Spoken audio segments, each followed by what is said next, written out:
যখন সে তোমাকে অন্য কারোর জন্য ছেড়ে যাবে, যখন সে তোমার আড়ালে অন্য কাউকে ভালোবাসতে শুরু করবে, যখন সে অন্য কারোর জন্য তোমার ফোন, তোমার মেসেজ ঠিকমতো ধরবে না, ঠিকমতো কথা বলবে না তোমার সাথে, তাহলে তখন এই 3টে সাইকোলজিক্যাল তুমি কাজ করো, আমি 100% গ্যারেন্টি দিলাম, তুমি যদি সঠিকভাবে এই কাজগুলোকে ফলো করতে পারো তাহলে সে তোমার পা ধরে ভালোবাসার ভিক্ষা চাইবে, তোমার জন্য একেবারে পুরো পাগল হয়ে যাবে, সে আবার সম্পূর্ণভাবে তোমার কাছে ফিরে আসতে চাইবে এবং আগের মতোই তোমাকে গুরুত্ব দেওয়া শুরু করবে। গ্যারেন্টি থাকলো আমার। প্রথম পয়েন্ট, শো দ্য মিরর।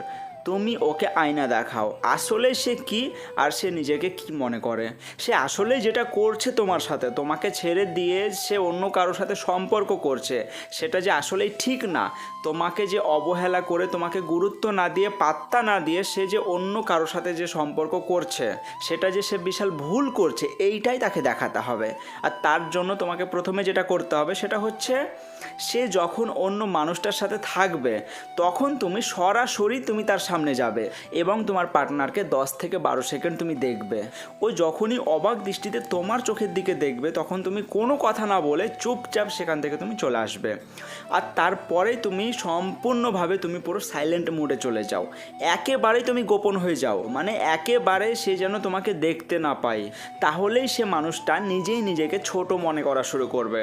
কারণ কি বলতো, সে মানুষটা কখনো তোমার সাথে ছিল, তোমার সাথে প্রমিস করেছিল, বিভিন্ন কথা দিয়েছিল তোমাকে, বিভিন্ন প্রতিশ্রুতি দিয়েছিল তোমাকে যে এরকমটা করব না, তোমাকে আমি তোমার সাথে লয়াল থাকবো, তোমাকে আমি ধোঁকা দেব না, তোমাকে আমি প্রচুর ভালোবাসি, আমাকে বিশ্বাস করতে পারো, আমি কথা দিলাম এইটা করব ওটা করব তোমার জন্য, মানে নানান কিছু সে কিন্তু তোমাকে বলেছিল।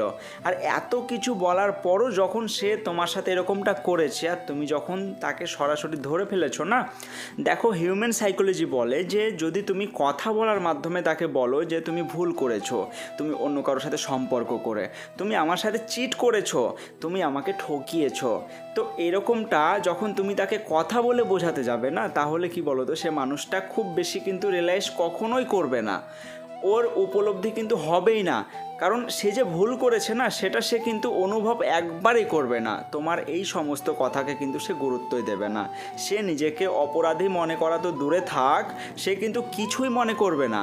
তাই তুমি যদি চাও যে সে নিজেকে ছোট মনে করুক, সে তোমার কাছে আবার ফিরে আসুক, প্রচুর ভালোবাসুক তোমাকে, তাহলে এই পয়েন্টটা তোমার জন্য কিন্তু খুবই গুরুত্বপূর্ণ পয়েন্ট। কারণ তুমি যদি সেই টাইমে গিয়ে তাকে কিছু জিজ্ঞেস করো না, তাহলে কি বলো তো, সে তখন আবার মিথ্যে কথা বলা শুরু করবে, সে বলবে এটা আমার ভাই লাগে কিংবা দাদা লাগে কিংবা অন্য কিছু বলবে, আবার তোমাকেই হয়তো দোষারোপ করা শুরু করবে, তুমি আমাকে বিশ্বাস করো না, তুমি যদি আমাকে ভালোবাসো তাহলে আমার প্রতি তোমার বিশ্বাসটা কেন নেই, তো উল্টিয়ে তোমাকেই কিন্তু সে খারাপ করে দিবে, সে নিজে কিন্তু এখানে খারাপ হবে না।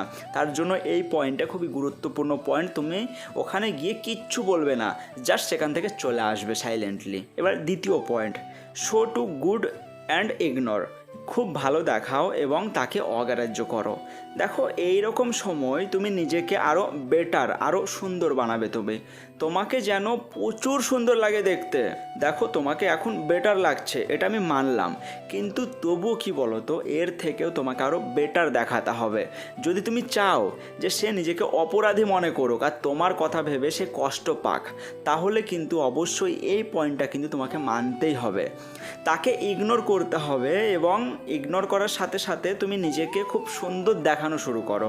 দেখো তুমি যদি নিজেকে আরও সুন্দর না বানিয়ে তাকে শুধু শুধু ইগনোর করতে থাকো, আরও তাকে অবহেলা করতে থাকো, এতে কিন্তু কোনো লাভ হবে না বন্ধুরা, ওর মনে কিন্তু কোনো প্রভাব পড়বে না।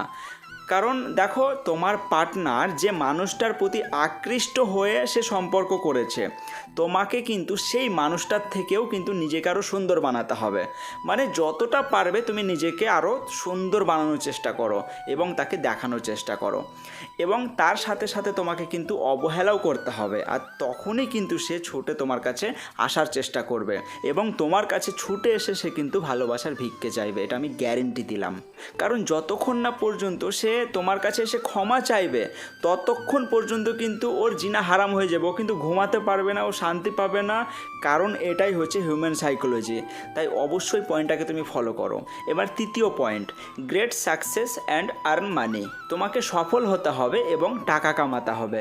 খুবই গুরুত্বপূর্ণ পয়েন্ট। দেখো এই পয়েন্টটা তোমার সমস্যার সাথে কিন্তু সরাসরি সম্পর্কিত, কারণ তুমি ওপরের পয়েন্টগুলোকে মানার পর যদি এই পয়েন্টটাকে মানো তাহলে সে পাগলের মতো তোমার কাছে ছুটে এসে তোমার পা ধরবে। তাই তোমাকে সফল হতে হবে, মানে তুমি যেটাই করছো সেটাতেই তোমাকে টপ হতে হবে, সব থেকে সেরা হতে হবে। তুমি যদি পড়াশোনা করো বা বিজনেস করো তাহলে সেইটাতেই তোমাকে সব থেকে সেরা হতে হবে। মানে এই রকম তুমি যেটা করছো সেটাতেই তোমাকে কিন্তু নাম্বার 1 হতে হবে, মানে তোমার স্পিড বাড়াতে হবে, তোমার গতি বাড়াতে হবে, আর তার সাথে সাথে তোমাকে পয়সা কামাতে হবে। দেখো এরকম আমি অনেক কেস দেখেছি যে টাকার কমতির জন্য অনেক সম্পর্ক নষ্ট হয়ে গেছে, আর টাকা আসার পর আবার সম্পর্ক ঠিক হয়ে গেছে। যখন টাকা ছিল না তখন যে মানুষটা কথা পর্যন্ত বলতে চাইতো না, আর টাকা আসার পর সেই মানুষটাই কিন্তু কুকুরের মতো পেছনে ছুটতে থাকে। তাই তোমাকে এমন তৈরি হতে হবে যাতে মানুষ নিজের বাড়িতে তোমার উদাহরণ দেওয়া শুরু করে।